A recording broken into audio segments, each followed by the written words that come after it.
Okay, ચાલો તો હવે આપણે જે છે એ આજે લાસ્ટ સેશન જે છે એની અંદર આગળ વધવાનું છે. આપણે વાત કરતા હતા એસિડ, બેઝ અને ક્ષાર વિશે. ગઈકાલે આપણે જે છે એ ક્ષાર ઉપર જે છે થોડુંક વધારે ધ્યાન આપ્યું હતું કે ભાઈ ક્ષારની જો આપણે વાત કરીએ તો ક્ષાર આપણે 4 પ્રકારથી બનાવ્યા હતા. સમજ્યા ને તમે? ક્ષાર આપણે શું કર્યું હતું? 4 પ્રકારે બનાવ્યા હતા. કઈ રીતે 4 પ્રકારે? તો કે ભાઈ પ્રબળ એસિડની પ્રક્રિયા પ્રબળ બેઝ સાથે કરો તો પણ ક્ષાર બને.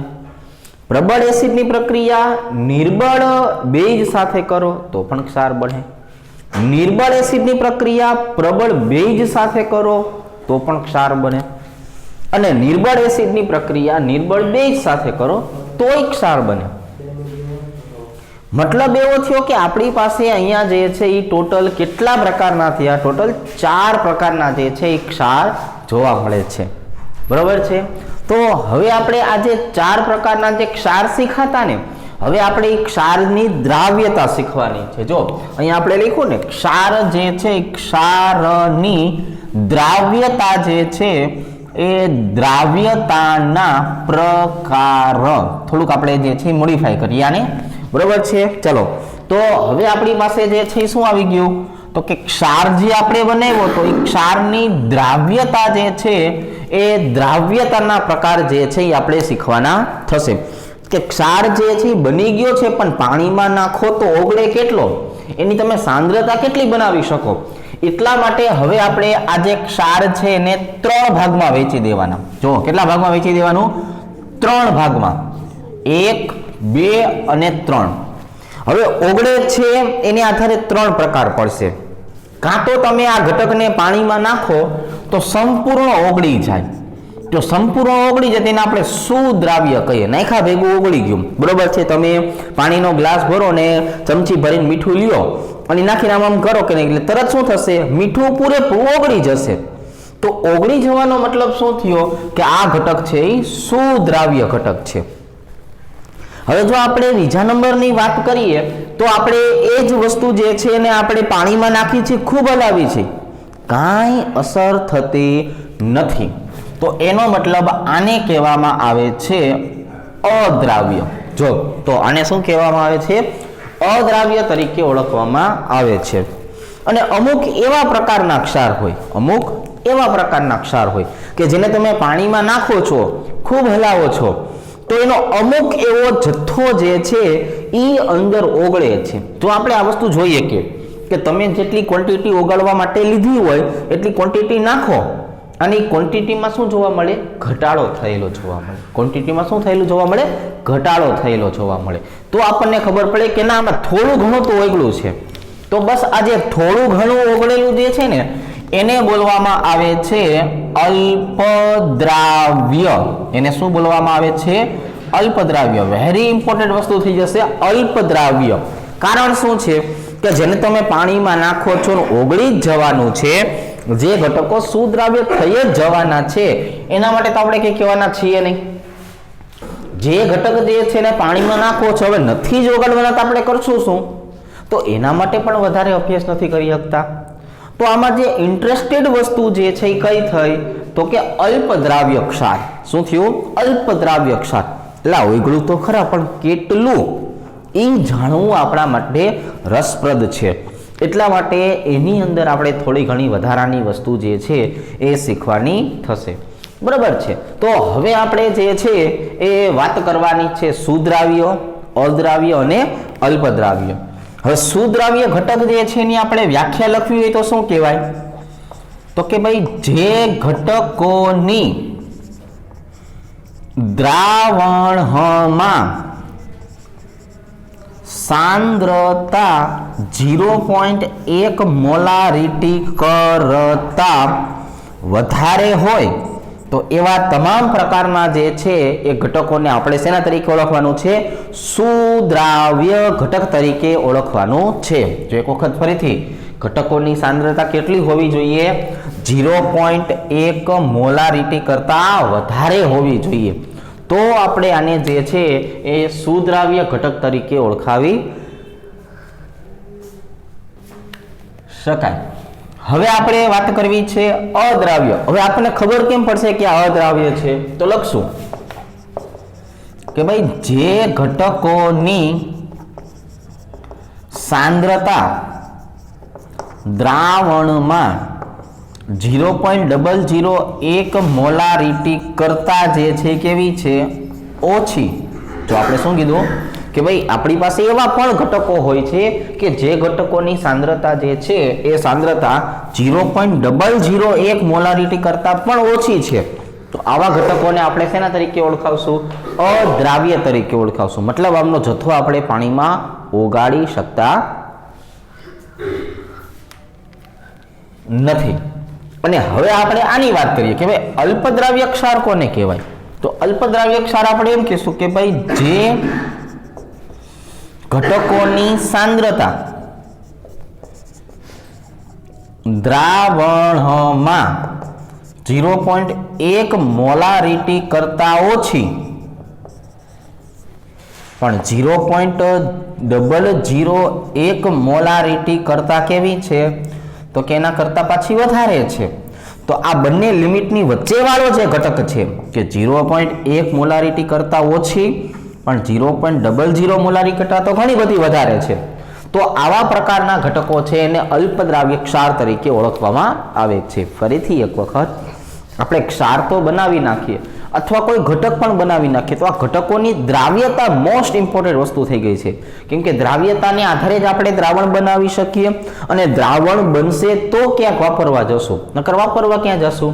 તો એનો મતલબ એવો થઈ ગયો છે કે હવે આપણી પાસે આવા 3 શબ્દ બની ગયા છે: સુદ્રાવ્ય, અદ્રાવ્ય અને અલ્પદ્રાવ્ય. હવે જો સુદ્રાવ્ય ઘટકો કયા કયા હોઈ શકવાના? તો કે એસિડ અને બેઝના તમામ પ્રકારના ક્ષાર જે છે એ હંમેશા સુદ્રાવ્ય તરીકે વર્તે. તમે પ્રબળ એસિડ, નિર્બળ એસિડની વાત કરો કે નિર્બળ ઘટકોની વાત કરો કે પ્રબળ ઘટકોની વાત કરો, કોઈ પણ ઘટકોની ચર્ચા કરો, એમાંથી બનેલો ક્ષાર ઓલવેઝ હંમેશા જે છે એ કેવો હોય છે? તો કે હંમેશા જે છે એ સુદ્રાવ્ય હોય છે. પછી એ પ્રબળ એસિડમાંથી બન્યો હોય, નિર્બળ એસિડમાંથી બન્યો હોય, પ્રબળ બેઝમાંથી બન્યો હોય, નિર્બળ બેઝમાંથી બન્યો હોય, ડઝન્ટ મેટર.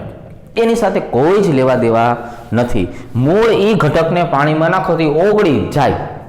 પણ અમુક એવા પણ અવક્ષેપ હોય છે. તો અહીંયા આપણે શબ્દ કયા વાપરીએ છીએ? અવક્ષેપ.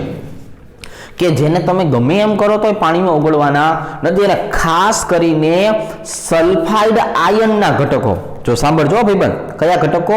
સલ્ફાઇડ આયનના ઘટકો. એટલે આપણે જે છે એ વાત કરીએ તો જો PbS ની વાત કરીએ, ZnS ની વાત કરીએ, CdS ની વાત કરીએ. હવે આ બધા જે ઘટકો છે ને એના જો તમને નામે લખાવું. Pb એટલે લેડ કહેવાય, બરોબર છે? પ્લમ્બસ પણ કહેવામાં આવે છે. અને લેડ સલ્ફાઇડ કહીશું, અને ઝિંક સલ્ફાઇડ કહીશું, અને આને કેડમિયમ સલ્ફાઇડ કહીશું. ચાલો જોઈ તો આજે જુદા જુદા એમ 3 પ્રકારના ઘટકો થયા ને. આ જુદા જુદા 3 પ્રકારના ઘટકો જે છે એમની જો આપણે ચર્ચા કરવા જઈએ, એમની જો આપણે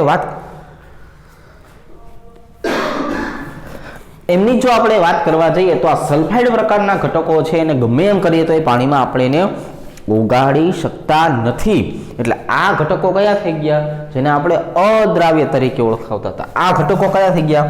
જેને આપણે દ્રાવ્ય તરીકે ઓળખાવતા હતા. પણ મોસ્ટ ઇમ્પોર્ટન્ટ જે વસ્તુ જે છે એને કહેવામાં આવે છે આ, બરોબર છે? અલ્પદ્રાવ્ય. એને શું કહેવામાં આવે છે? અલ્પદ્રાવ્ય ઘટક તે છે એના તરીકે ઓળખાવી શકાય, બરોબર છે? હવે સાંભળજો. તો હવે આપણી પાસે જે અલ્પદ્રાવ્ય ઘટક જે છે એની જો વાત કરીએ તો એને તરીકે જોવા જઈએ તો કોણ હોઈ શકે? તો કે AgCl હોઈ શકે, AgBr જે છે એ હોઈ શકે, બરાબર છે? MgOH ટ્વાઇસ જે છે એ હોઈ શકવાનું છે. ત્યાર પછી આપણે ઝિંક ફોસ્ફેટ જે ઝિર્કોનિયમ ફોસ્ફેટ જે છે એની પણ વાત કરી શકીએ. ZR લખું છો, શું લખીએ છીએ?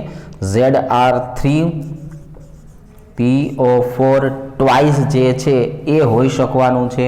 તો આવા તમામ પ્રકારના ઘટકો જે છે એ ઘટકો જે છે CaF2 જે છે એ હોઈ શકવાનું છે. તો આવા તમામ પ્રકારના ઘટકો જે છે એ બધા કેવા કહેવાય? અલ્પદ્રાવ્ય કહેવાય. કેવા કહેવાય? અલ્પદ્રાવ્ય. મતલબ આને આપણે પાણીમાં નાખીએ તો છીએ, પણ પાણીમાં નાખવા છતાં પણ આમની દ્રાવ્યતા જે છે એ દ્રાવ્યતાનું મૂલ્ય કેવું હોય છે? ખૂબ જ ઓછું જોવા મળતું હોય છે. કેવું જોવા મળતું હોય છે? ખૂબ જ ઓછું જોવા મળતું હોય છે. એટલે અલ્પદ્રાવ્ય ઘટક થઈ ગયા. કેવા થઈ ગયા?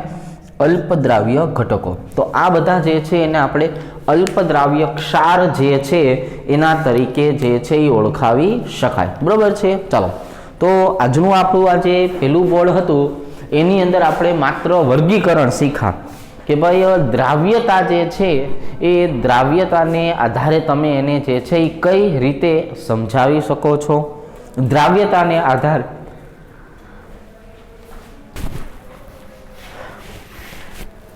કઈ રીતે જે છે એ વર્ગીકરણ કરાવી શકો છો. બરાબર છે? ચાલો, તો હવે આપણે જે અલ્પદ્રાવ્ય ઘટકોની વાત કરશું ને એ જે છે એ શું કરતા હોય તો કે એ સંતુલન અવસ્થા ધરાવતા હોય. શું કરતા હોય? સંતુલન અવસ્થા ધરાવતા હોય. હવે જે સંતુલન અવસ્થા ધરાવતા હોય કે નહીં, તો એના માટે થઈને આપણે જે છે એ સંતુલન અચળાંક નક્કી કરતા શીખશું. એટલે હવે આવા તમામ પ્રકારના નિર્બળ ઘટકો કે જે સંતુલન અવસ્થા ધરાવે છે એમના માટેની આપણે ચર્ચા કરવાની થશે. એટલે આપણે આ ત્રણ વસ્તુને એક સાથે જે છે એ સમજાવવાના પ્રયત્ન કરશું. નિર્બળ એસિડને, નિર્બળ બેઝને અને ત્યાર પછી આવા અલ્પદ્રાવ્ય ક્ષારને, અને આમને કહેવાનું છે એમનો આયનીકરણ અચળાંક મેળવવો. બરોબર છે? આયનીકરણ અચળાંક. બરોબર છે? જેને આપણે કે તરીકે ઓળખાવશું. તો આયનીકરણ અચળાંક કે કઈ રીતે નક્કી કરશું એની ચર્ચા કરીએ. તો આપણી પાસે જો ત્રણ પ્રકારના ઘટકો છે.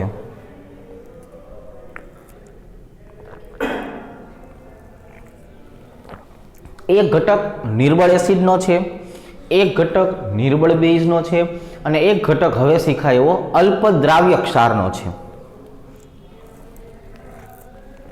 હવે ત્રણેયની ખાસિયત શું છે એ પણ તમે જરાક જોઈ લો. ત્રણેયની ખાસિયત એવી છે કે એમનું થોડુંક પ્રમાણ જે છે એ દ્રાવ્ય થાય છે.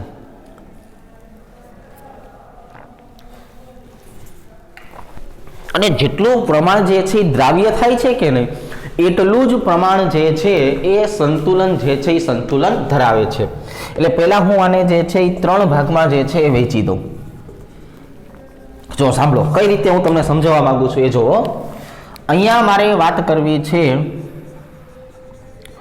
નિર્બળ એસિડ માટે, અહીંયા આપણે વાત કરવી છે નિર્બળ બેઝ માટે, અને હવે એના પછી જે છે અહીંયા આપણે વાત કરવી છે અલ્પદ્રાવ્ય ઘટક માટે. તો આ બધાની ખાસિયત એવી છે કે આનો પૂરેપૂરો જથ્થો જે છે એ પાણીમાં ઓગળવાનો નથી. જેટલો જથ્થો ઓગળશે એના સિવાયનો જથ્થો જે છે એ સંતુલન અવસ્થા ધરાવે છે. ફોર એક્ઝામ્પલ આપણે એસિટિક એસિડની વાત કરીએ તો એસિટિક એસિડ જે છે એને આપણે પાણીમાં ઉમેરી એટલે જો આપણે બે તીરની નિશાની કરતા, શેની નિશાની કરતા? બે તીરની નિશાની, કે જેમાં એક જે છે CH3COO માઇનસ આવતું અને H3O પ્લસ આવતું. કેમ કે આપણે કહેતા કે આ 2 થી 3% આયનીકરણ ધરાવે છે. કેટલું આયનીકરણ ધરાવે છે? માત્ર 2 થી 3%. તો બાકીના ભાગનું શું હશે? સંતુલન જોવા મળશે. એટલે આમાં હવે એવી જ રીતે હું અહીંયા જે છે NH4OH ને લઉં.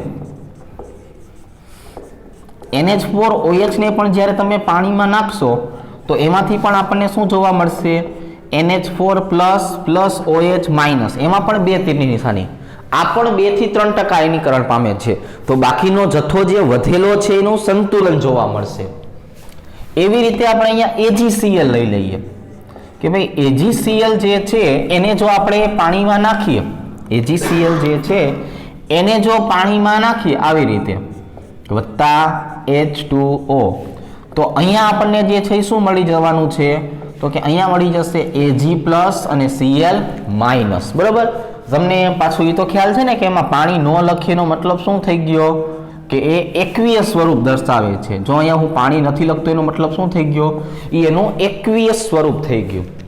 હવે જો આ ત્રણે ત્રણ પ્રક્રિયાની મેં તમને તમારી આપણે ચર્ચા કરી એકબીજા સાથે, તો આ ત્રણે ત્રણ ઘટકો સંતુલન ધરાવે છે. શું ધરાવે છે? સંતુલન.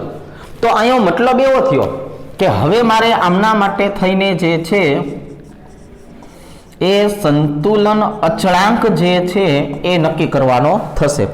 તો સંતુલન અચળાંક આપણે આવી રીતે નક્કી કરશું કે ઈ તરીકે, જ્યાં આપણે ઈ શબ્દ વાપરીએ છીએ ને, ઈ ફોર ઇક્વિલિબ્રિયમ, બરાબર છે, તેને ગુજરાતીમાં સંતુલન કહેવામાં આવે છે. એટલે ઈ ફોર ઇક્વિલિબ્રિયમ. હવે આપણે કે બરાબર શું લખશું? નિપજની સાંદ્રતા CH3COO માઇનસ વત્તા H3O પ્લસ, છેદમાં જે છે શું આવી જશે? તો કે CH3COOH અને H2O. હવે જો એક વસ્તુ તમારે છે એ નોંધવાની છે કે ભાઈ પાણી જે હશે એ પાણીની જો આપણે વાત કરીએ તો પાણી માટે હંમેશા જે છે એ સાંદ્રતા કેવી રહેશે? અચળ. કેમ કે પાણીમાં તો તમે ઘટકનો ઉમેરો કરો છો, તો ઉમેરો કરો એટલે એની સાંદ્રતામાં કોઈ દી ફેરફાર થશે નહીં, બરોબર છે. પાણીની સાંદ્રતા એમની એમ જ રહેશે. તો મતલબ એવો થયો કે પાણીની સાંદ્રતા હંમેશા અચળ ધારવાની. એટલે હવે જો હું આની સાંદ્રતાને અચળ ધારી લઉં અને કે ઈ સાથે ગુણી દઉં ને, એટલે કે ઈ અચળાંક હતો, પાણીની સાંદ્રતા પણ કેવી થઈ ગઈ? અચળ. તો હવે નવો સંતુલન અચળાંક મળશે કે એ. શું મળશે? કે એ. અને અહીંયા એ જે છે એ ફોર શું લખી નાખશું? તો કે એ ફોર એસિડ લખી નાખશું. તો હવે આપણી પાસે જે છે તમે જુઓ કે એનું સૂત્ર જે છે એ શું બની જાય? CH3COO માઇનસ અને અહીંયા આવી જશે H3O પ્લસ અને એના છેદમાં આવી જશે CH3COOH, આવી રીતે, બરોબર છે. આ એનો એક સૂત્ર બન્યું. પછી આને આધારે આપણે જે છે એ વધારાના દાખલાઓ પણ ગણી શકાય, પણ આપણા સિલેબસમાં હાલ પૂરતા નથી, એટલે અગત્યનું હતું એટલું મેં તમને શીખવાડ્યું. હવે અહીંયા બેઝની વાત કરીએ. જો બેઝની આપણે વાત કરીએ તો એના માટે પણ જે સંતુલન અચળાંક મળશે એને કે નામ આપશું આપણે. તો એનું સૂત્ર શું થવાનું છે? તો કે NH4 plus into OH minus અને છેદમાં શું આવી જવાનું છે?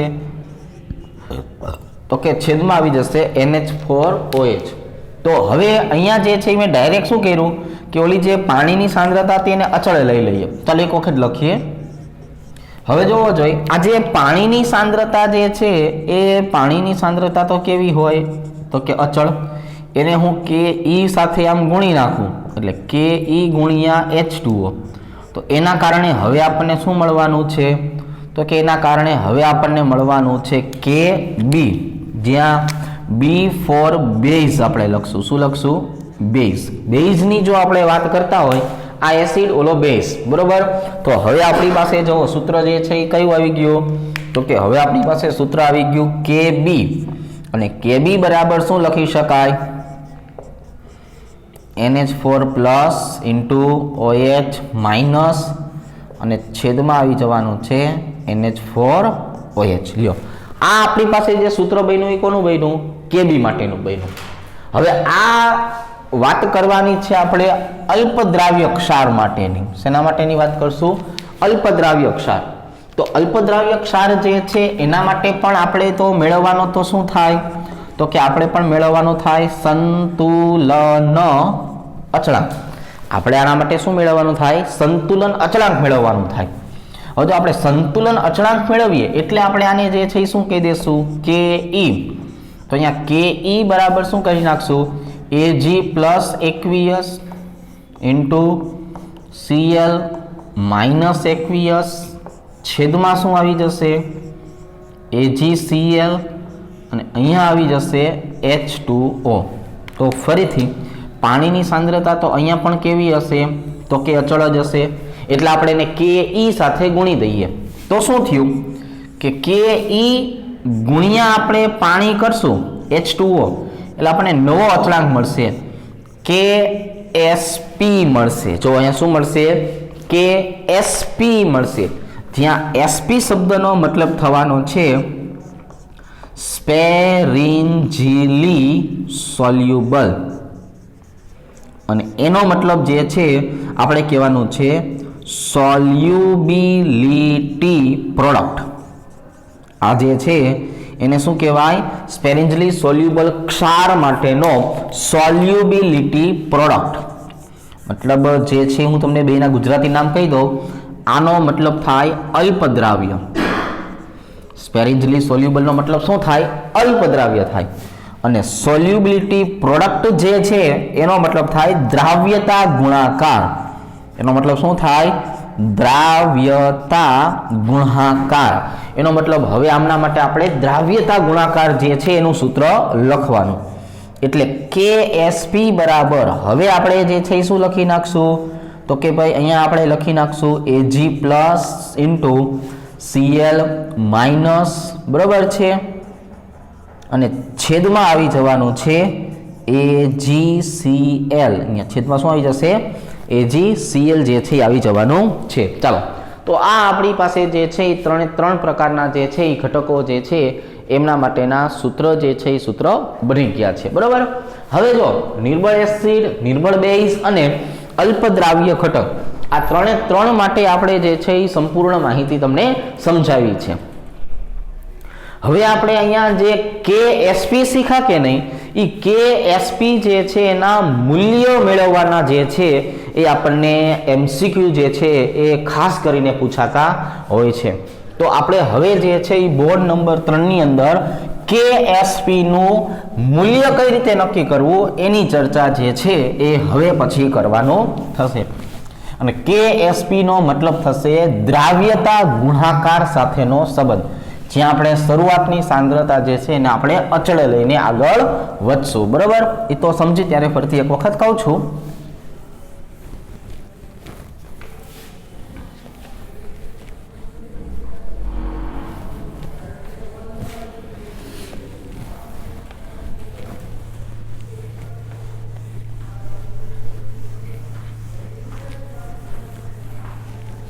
ચાલો જો શેની વાત કરશું? બોર્ડ નંબર 3 ઉપર KSP ના સૂત્ર મેળવવા. હવે આપણે હેડિંગ મારી દઈએ KSP ના સૂત્રો મેળવવા. ચાલો હવે આપણે KSP ના સૂત્ર જે છે એ કઈ રીતે મેળવી શકાય એનું પહેલા જે છે એક ફોર્મ્યુલા શીખીએ, અને પછી હું જુદા જુદા ઘટકો જે છે એમના માટે તમને એપ્લાઇડ કરીને શીખવાડીશ. ચાલો પહેલા આપણી પાસે જે છે એ એક સરસ મજાનું જે છે અલ્પદ્રાવ્ય ઘટક આવી ગયો છે, અને જેને આપણે માનાંક તરીકે લેવો છે AgCl સોલિડ. કોને લેવો છે? AgCl solid. જો હવે આપણે આ AgCl સોલિડ લઈએ ને એટલે આપણે દ્રાવ્યતા માટે આવું કહેશું કે ભાઈ દ્રાવ્યતા માટે શુદ્ધ ઘન તથા શુદ્ધ પ્રવાહી જે છે એ શુદ્ધ પ્રવાહીની સાંદ્રતા જે છે એ સાંદ્રતા અચળ રહે છે. જો હમણાં KSP મેળવવા માટે આપણે પાણીની સાંદ્રતા ધારી હતી ને, એવી રીતે આપણે હવે AgCl ની સાંદ્રતાને પણ અચળ ધારશું, કેમ કે AgCl કેવો છે? સોલિડ અને શુદ્ધ ઘન. તો હવે આપણે શું કહેશું કે જ્યારે પણ તમે દ્રાવ્યતાની વાત કરશો તો દ્રાવ્યતા માટે શુદ્ધ ઘન તથા શુદ્ધ પ્રવાહી જે છે એની સાંદ્રતા કેવી રહેશે? અચળ રહેશે.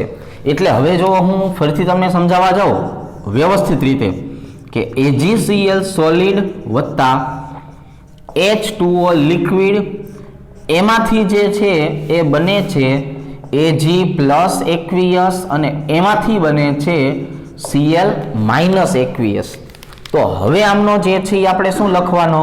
તો કે હવે આમનો લખવાનો સંતુલન અચળાંક. તો સંતુલન અચળાંક લખતી વખતે આ શુદ્ધ ઘન અને શુદ્ધ પ્રવાહી આ બંનેની સાંદ્રતા જે છે એ બંનેની સાંદ્રતાને કેવી ધારવાની? તો કે સાંદ્રતા અચળ ધારવા આવે છે. એટલે અચળ વસ્તુને આપણે અચળાંકમાં દર્શાવતા નથી. તો હવે આપણી પાસે જે KSP આવશે એ KSP નું સૂત્ર માત્ર કોના ઉપર આધારિત હશે? તો કે Ag પ્લસ એક્વિયસ ઉપર અને આ હશે Cl-aqueous ઉપર। હવે તો સાંભળજો, અહીંયા જે આપણે શબ્દ વાપરીએ છીએ એને કહેવામાં આવે છે એની દ્રાવ્યતા, એટલે કેટલો ઓગળો છે, આને પણ કહેવામાં આવે છે એની દ્રાવ્યતા। દ્રાવ્યતા શબ્દ જે આપણે વાપરીએ છીએ એને અંગ્રેજીમાં સોલ્યુબિલિટી વપરાય। કયો શબ્દ વપરાય? સોલ્યુબિલિટી। અહીંયા પણ જે છે એને શું કહેવાય? એની સોલ્યુબિલિટી। હવે જે સોલ્યુબિલિટી શબ્દ જે વાપરીએ છીએ, દ્રાવ્યતા શબ્દ જે વાપરીએ છીએ, એને કેપિટલ S વડે દર્શાવાય। શેના વડે દર્શાવાય? કેપિટલ S વડે દર્શાવવામાં આવે છે। એટલે હવે આપણી પાસે જે સૂત્ર હતું ને KSP, જેમાં Ag+ જે છે એની બદલે હું શું લખીશ? Capital S। અહીંયા પણ શું લખીશ? Capital S। બંનેની સાંદ્રતા જે છે એ કેમાં હોય? તો કે મોલારિટી એકમમાં હોય। શેમાં હોય? મોલારિટી એકમમાં।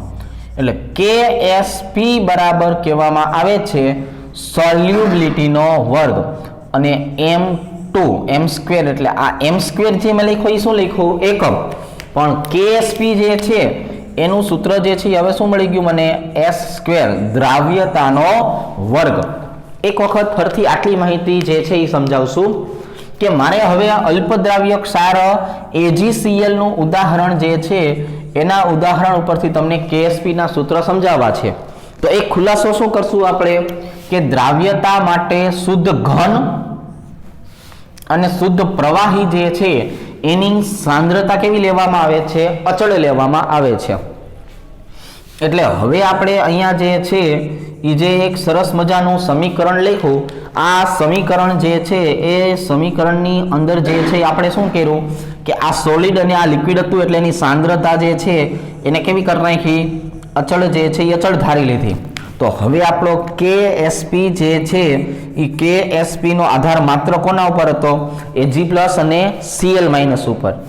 આ Ag+ ની દ્રાવ્યતા કહેવાય, આ Cl- ની દ્રાવ્યતા કહેવાય। દ્રાવ્યતાને અંગ્રેજી ભાષામાં શું કહેવાય? સોલ્યુબિલિટી।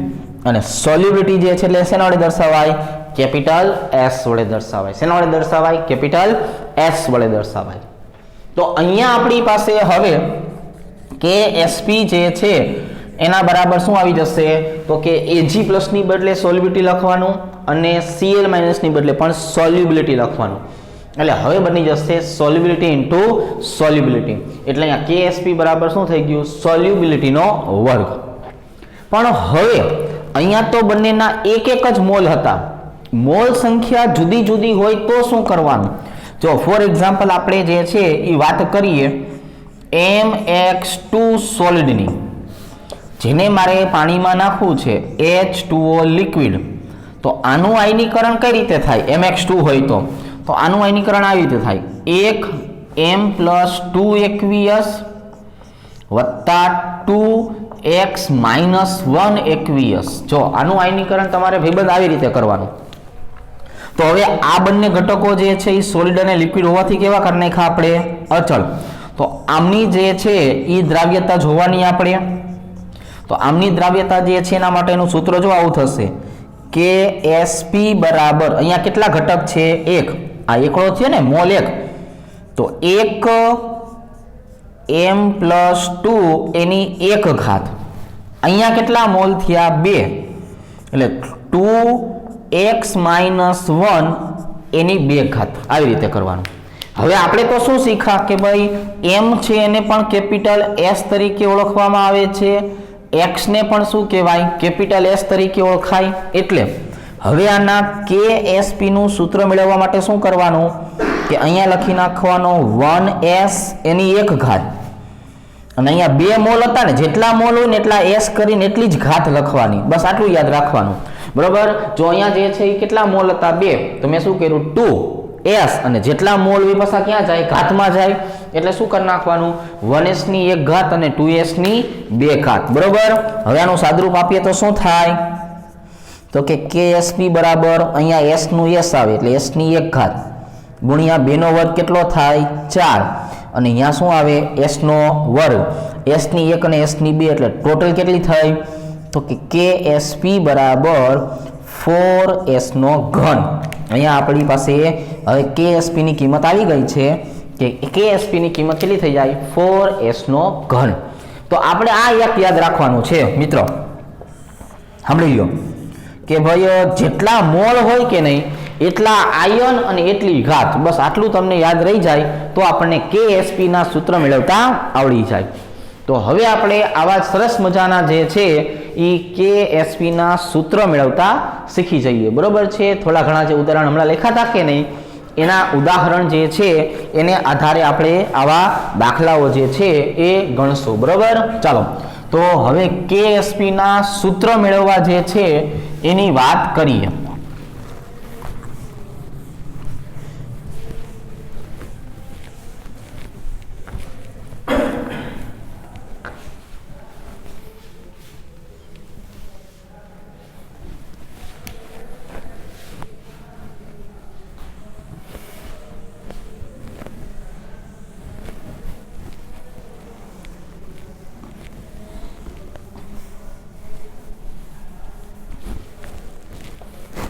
ચાલો બોર્ડ નંબર 4 ઉપર આવતા રહીએ અને હવે આપણે 3 જુદા જુદા ઘટકો જે છે એના KSP ના સૂત્ર જે છે એ સૂત્ર મેળવીએ। ફોર એક્ઝામ્પલ પહેલું આપણે ઉદાહરણ જે છે એ શીખવું છે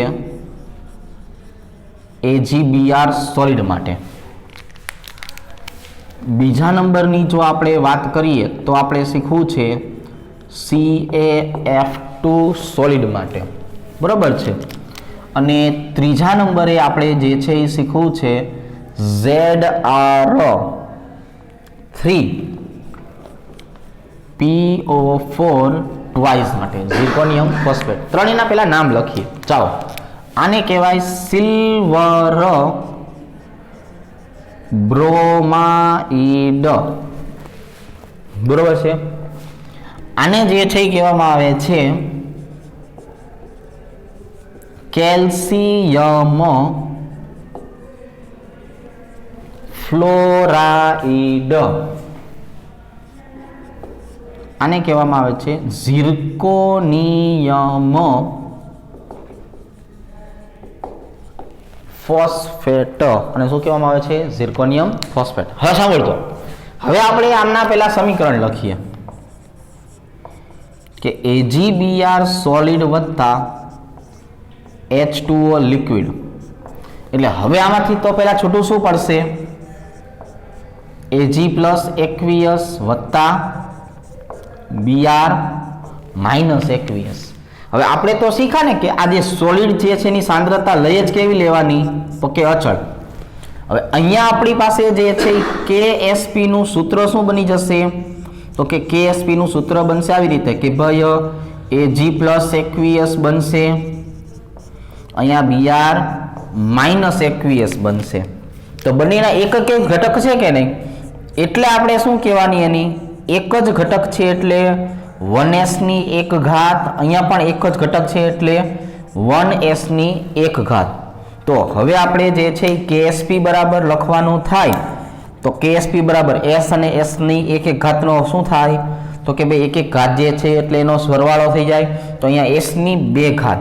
તો અહીંયા આપણી પાસે જે KSP છે એનો જવાબ જે છે એ શું આવવાનો છે તો કે KSP બરાબર s² અને સાંદ્રતા જે છે એનો એકમ કયો હોય તો કે સાંદ્રતાનો એકમ હોય મોલારિટીનો વર્ગ।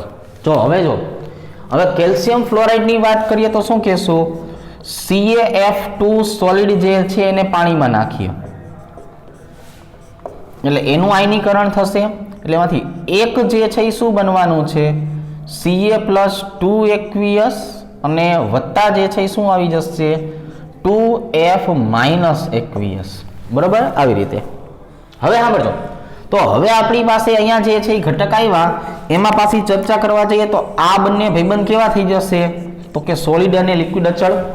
તો મારે KSP જે છે એનું સૂત્ર લખવું હોય તો શું લખાય તો કે 1 Ca+2 ની 1 ઘાત અને 2 ફ્લોરિન માઇનસની 2 ઘાત, એટલે આપણે પાછું અહીંયા કહેવાય શું કે ભાઈ અહીંયા આને 1s ની 1 ઘાત કહેવાય અને આને શું કહેવાય 2s ની 2 ઘાત।